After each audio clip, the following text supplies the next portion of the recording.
দেশনায়ক জনাব তারেক রহমান এবং বাংলাদেশ জাতীয়তাবাদী দল বিএনপির ঘোষিত রাষ্ট্র কাঠামো মেরামতের ৩১ দফা কর্মসূচি বাস্তবায়নের জন্য গণসংযোগের লক্ষ্যে ঢাকা ১৬ আসনের অভিভাবক পল্লবী ও রূপনগরের মাটি ও মানুষের নেতা জনাব আমিনুল হকের নির্দেশনায় গতকাল বৃহস্পতিবার ৫ নং ওয়ার্ড মহিলা দল এবং ৫ নং ওয়ার্ড স্বেচ্ছাসেবক দলের যৌথ উদ্যোগে পল্লবী থানার অন্তর্ভুক্ত ৫ নং ওয়ার্ডের লালমাটিয়া আদর্শনগর ৫৪ প্লট এবং সাংবাদিক আবাসিক এলাকায় প্রায় প্রত্যেকটি বাড়ি বাড়ি ঘরে ঘরে গিয়ে লিফলেট বিতরণ কার্যক্রম অনুষ্ঠিত হয়েছে।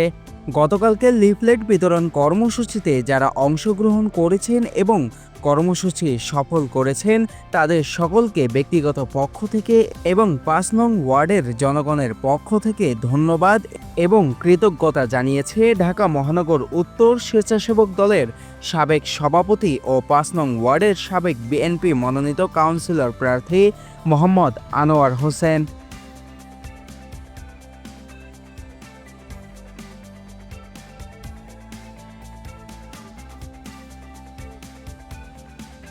আসসালামু আলাইকুম।